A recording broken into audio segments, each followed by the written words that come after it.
hanya ada satu wilayah kuno dunia yang dikuasai oleh berbagai bangsa secara bergantian selama ribuan tahun lamanya. Setiap bangsa yang mendiaminya mewarisi peradaban yang mengagumkan. Beragam kisah dan peninggalannya menjadi memori sepanjang masa dan terus diimajinasikan oleh dunia timur dan barat. Wilayah ini memperkenalkan keajaiban arsitektur, teknologi pertanian, aksara paling awal, sains, dan filosofi hukum. Wilayah yang menjadi asal sejarah. Inilah Mesopotamia, tempat lahirnya peradaban.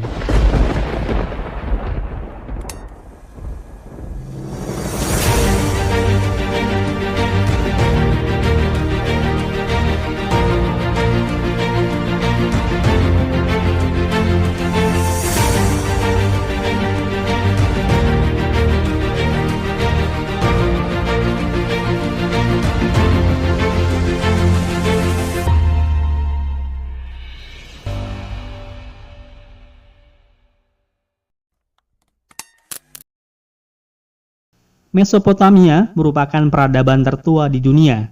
Kebudayaan masyarakatnya diperkirakan sudah terbentuk sejak 5000 sebelum Masehi. Kata Mesopotamia berasal dari bahasa Yunani yang berarti antara dua sungai, yaitu Sungai Efrat dan Tigris. Kedua sungai tersebut sering terjadi banjir, namun meninggalkan lumpur yang membentuk dataran rendah aluvial yang subur dan baik untuk pertanian. Wilayah yang subur memberi peluang untuk terbentuknya masyarakat yang agraris. Luas daerah padang rumput di daerah sekitarnya dimanfaatkan untuk peternakan. Demikian pula usaha perdagangan sudah berkembang karena Mesopotamia menjadi lalu lintas perdagangan antara pantai Laut Tengah dengan India, Asia Tengah, dan juga antara pantai Laut Tengah ke Teluk Persia dan Laut Merah. Kawasan ini amat subur sehingga mengundang berbagai suku bangsa untuk merebut dominasi yang kemudian membangun dan mengembangkan peradaban. Bangsa Sumeria adalah bangsa tertua yang mendiami kawasan Mesopotamia. Peradaban Sumeria mulai muncul sekitar 3000 sebelum Masehi. Bangsa Sumeria telah berhasil mengubah lembah Sungai Efrat dan Tigris dari rawa dan hutan menjadi pertanian yang subur. Pada awalnya, bangsa Sumeria hidup dengan berburu dan bercocok tanam dalam tingkat yang sederhana. Setelah itu, peradaban mereka semakin berkembang hingga mampu mengendalikan banjir dengan cara membuat benteng tanah, terowongan, dan saluran untuk meluruskan aliran sungai. Sumeria juga telah mengenalkan pembuatan waduk-waduk agar ketika musim kemarau, mereka tetap akan bisa melakukan pengairan ke ladang-ladang. Karena wilayah mereka sebagian besar tidak menghasilkan kayu dan mineral, bangsa Sumeria dipaksa untuk membuat salah satu jaringan perdagangan paling awal dalam sejarah. Pedagang Sumeria melakukan perjalanan berbulan-bulan ke Anatolia, Lebanon, hingga India. Aktivitas perdagangan membutuhkan alat komunikasi berupa tulisan. Diketahui bahwa tulisan bangsa Sumeria adalah tulisan pertama yang berhasil dibuat oleh manusia. Bangsa Sumeria mampu membuat tulisan paku atau cuneiform yang terdiri dari 350 huruf. Mereka menulis di atas lempengan yang terbuat dari tanah liat. Tidak hanya pelopor dalam penggunaan aksara, bangsa Sumeria juga menggunakan sistem bilangan sekagesimal yang didasarkan pada pengelompokan 60. Sistem bilangan yang mudah dibagi ini kemudian diadopsi oleh orang-orang Babilonia kuno. Penggunaan sistem seksagesimal Sumeria masih bertahan sampai sekarang dalam bentuk pengukuran spasial seperti 360 derajat dalam satu lingkaran dan 12 inci dalam satu kaki. Mobilitas tinggi bangsa Sumeria didukung oleh penemuan roda. Penemuan roda membuktikan bahwa pada saat itu orang Sumeria telah mengenal prinsip kerja gerak lingkaran. Bangsa Sumeria menganut kepercayaan politeisme atau mempercayai adanya banyak dewa. Dewa-dewa tersebut antara lain Uruk atau dewa langit, Nippur atau dewa bumi, dan Eridu atau dewa air. Untuk memuja dewa-dewa tersebut, bangsa Sumeria membangun kuil yang dikenal dengan nama Ziggurat, yang berarti bangunan tinggi seperti gunung. Ziggurat dibuat lebih tinggi dari rumah penduduk. Kuil ini memiliki menara bertingkat-tingkat yang dilengkapi dengan tangga. Alasan bangsa Sumeria membangun kuil-kuil yang tinggi adalah keyakinan bahwa semakin tinggi kuil, semakin dekat pula dengan para dewa. Bangsa Sumeria mencapai puncak kejayaan ketika mereka mampu mendirikan kota-kota dengan pemerintahan seperti negara atau biasa disebut dengan negara kota. Pada masa ini muncul kota Ur, Uruk, dan Kis yang saling bersaing untuk memperebutkan kekuasaan tertinggi di Sumeria. Para arkeolog menyatakan kota-kota tersebut merupakan kota metropolis pertama di dunia.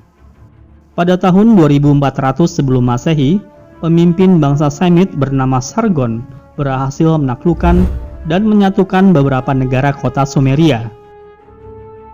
Hegemoni kekuatan bangsa Sumeria pada akhirnya harus berakhir. Sargon membentuk Imperium Akkadia. Dilansir dari National Geographic, Raja Sargon adalah raja pertama di dunia yang memerintah sebuah imperium luas dan memperkenalkan sistem dinasti. Untuk memerintah kota-kota yang tersebar luas, ia membangun sebuah ibu kota baru yang bernama Agade. Sargon tidak hanya seorang penakluk, tetapi ia juga pandai dalam mengatur dan mempertahankan kekuasaannya. Sargon berusaha menetapkan standar dan ukuran di wilayah kekuasaannya. Selain itu, ia juga menciptakan sebuah sistem pajak untuk pembangunan infrastruktur seperti saluran irigasi atau mendirikan dinding-dinding pembatas. Sargon juga menetapkan bangsawan dari kota-kota yang ditaklukkannya di pusat pemerintahan. Tujuannya untuk menjaga keharmonisan di kota-kota taklukan. Sebuah strategi politik yang akan diteruskan ke kekaisaran-kekaisaran setelahnya. Meskipun dinasti Sargon hanya bertahan sekitar 150 tahun, namun menciptakan model pemerintahan yang mempengaruhi seluruh peradaban Timur Tengah.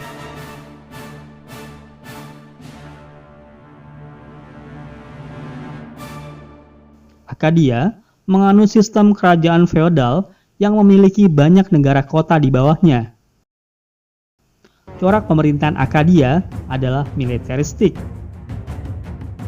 Mereka banyak melakukan ekspedisi penaklukan ke Asia Kecil bagian timur untuk menguasai aktivitas perdagangan.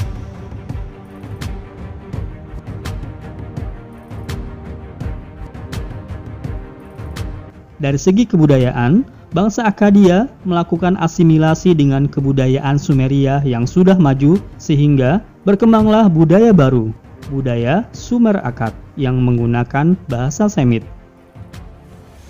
Bangsa Akkadia memuja banyak dewa dan juga memiliki cerita-cerita legenda kepahlawanan seperti cerita tentang Adopa, Etana, dan Gilgamesh.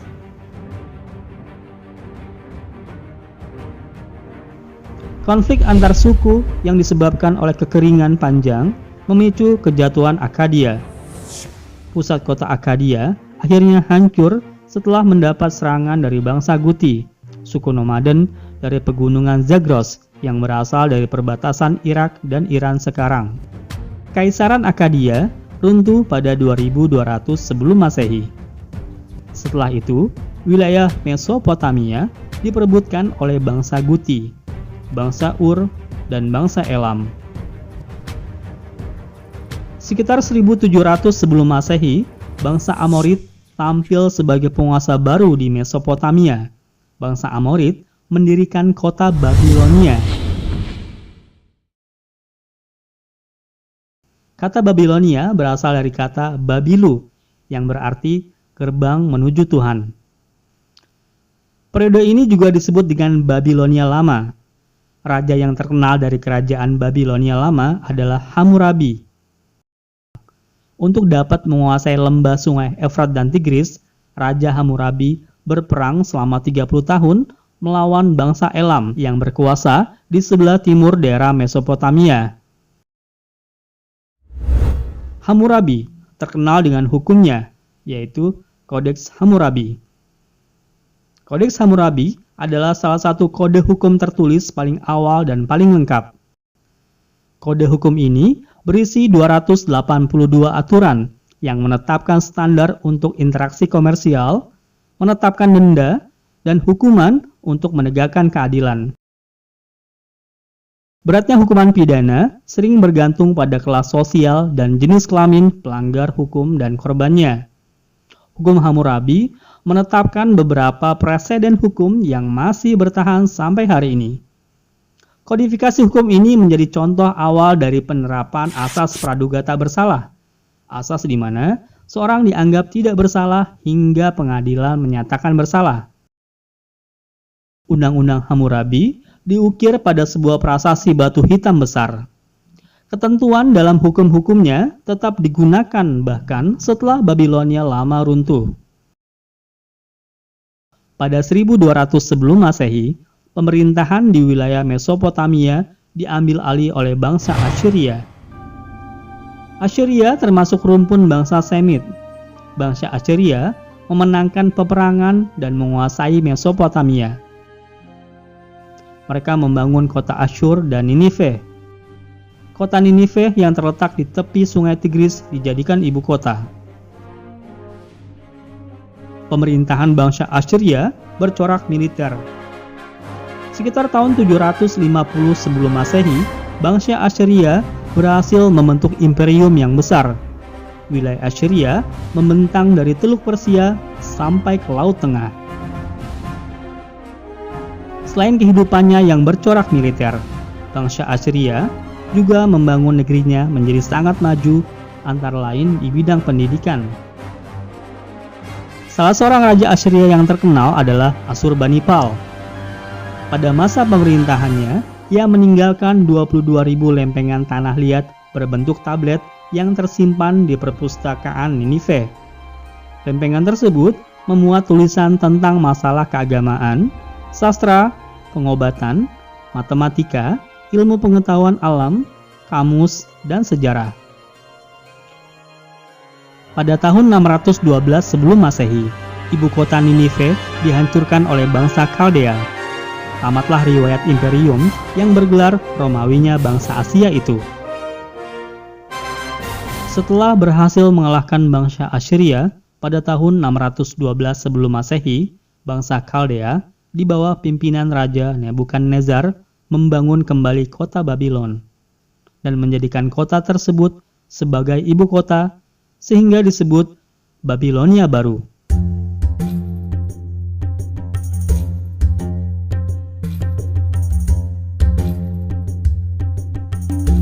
Ada dua hal yang menarik di kota Babilonia Baru, yaitu Menara Babel dan Taman Gantung. Menara Babel yang tingginya mencapai 90 meter berfungsi sebagai keindahan kota serta mercusuar bagi para pedagang di sekitarnya yang akan menuju ke kota Babylon.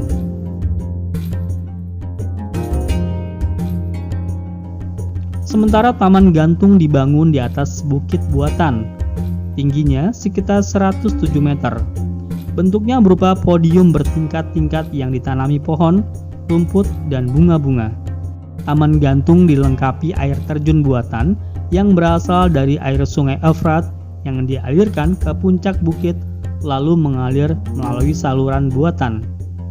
Jika dilihat dari jauh, seolah-olah taman itu menggantung, suatu pemandangan yang sangat menakjubkan. Kerajaan Babilonia Baru runtuh akibat serangan dari bangsa Persia pada tahun 539 sebelum Masehi. Pada masa pemerintahan Raja Cyrus, bangsa Persia menaklukkan banyak wilayah-wilayah di Mesopotamia termasuk kota Babilonia.